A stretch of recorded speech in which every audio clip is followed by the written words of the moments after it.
Give yourself some credit, my friends.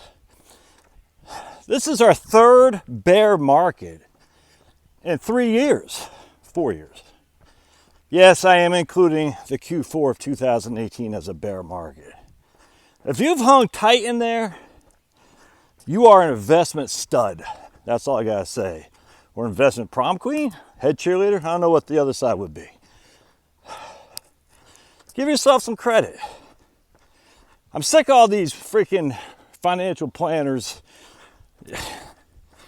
People do the exact opposite of what they should do. The markets go down and then they sell. We have this Dalber evidence. We have Morningstar, which is a lot less explosive than a Dalbar. But it's just, we don't know that. You don't know that. You're assuming. If you haven't got out now, and the S&P 500 is down 25%, and you didn't get out at the end of March 2020, and you didn't get out at the end of Q4 2018, you're a friggin' investment stud. That's all there is to it. Does that mean the market can't go down more? No, of course it does. Of course it does. We saw it happen in the Depression. Remember though, depression, what does that mean? It's deflation on steroids. It's recession on steroids. The price of goods dropped in a depression. That's not a good thing necessarily. If you had bonds, it's a good thing. If you had cash, it's a good thing for sure. If you had no debt, it's a wonderful thing, which is why I always say, pay off your debt. Actually, it's ironic. I just got a thing from my mortgage company, Penn Fed. Cash out your equity, because I still got a mortgage. It's attractive. Got a lot of equity in there, man. You know what I'm saying? And I still got a lot of debt on my equity. I'm about a third loan to value now. But I still got, I got $280,000, I guess, $250,000, something like that, outstanding. I got a long ways yet to go. But they're like, look at all this money you can get from your house. I'm like, yeah, no way. It's attractive.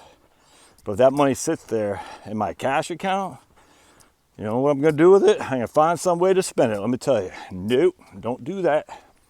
Don't cash out. Anyway, all these people will say, you need me because you'll make that mistake.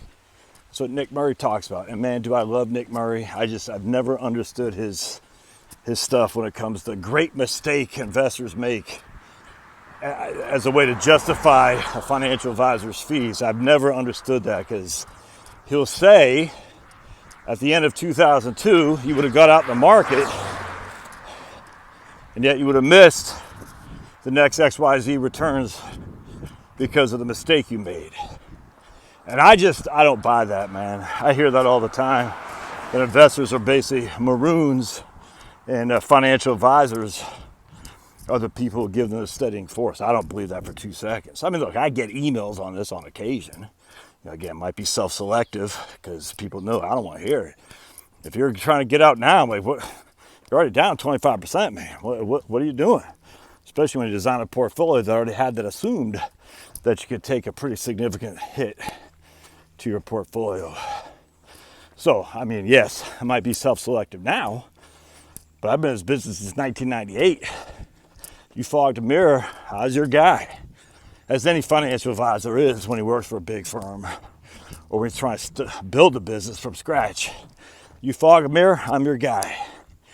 And I never saw, when the markets went down, everyone headed for the exits. Never. And we saw some crazy times, man. 2001 and 2, 1998. A lot of people forget that. Summer 98. Summer of 2011, May of 2015, May to June, Q4 2018, March of 2020, and now I've yet to see the significant people get out of the market. Again, it's anecdotal, I grant you. I didn't see it though.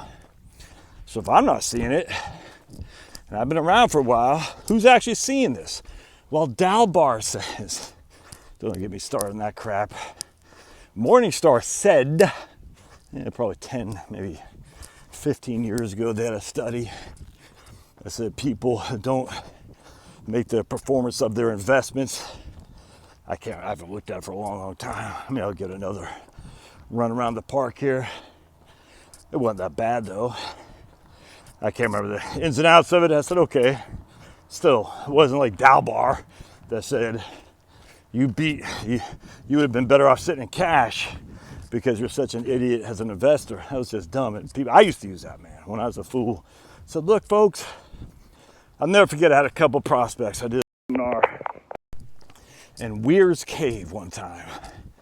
And got some prospects back to back. I think these people worked at Merck. And it wasn't Merck. I forgot what it was. And I remember talking to them, 2 straight prospects, 2 different days. I showed them the Dalbar study. They needed me or else they're going to make that big mistake. They both looked at me like, well, other people might do that, but I don't. I'll never forget that. I remember they were like, you're basically saying I'm stupid, that I'll get out of the market because the market's down. To say the least, I didn't get those as clients because I went in with a false scenario. Live and learn, baby. Anyway, so give yourself some credit, man. Pat yourself on the back. You, my friends, are an investment stud. We'll see you.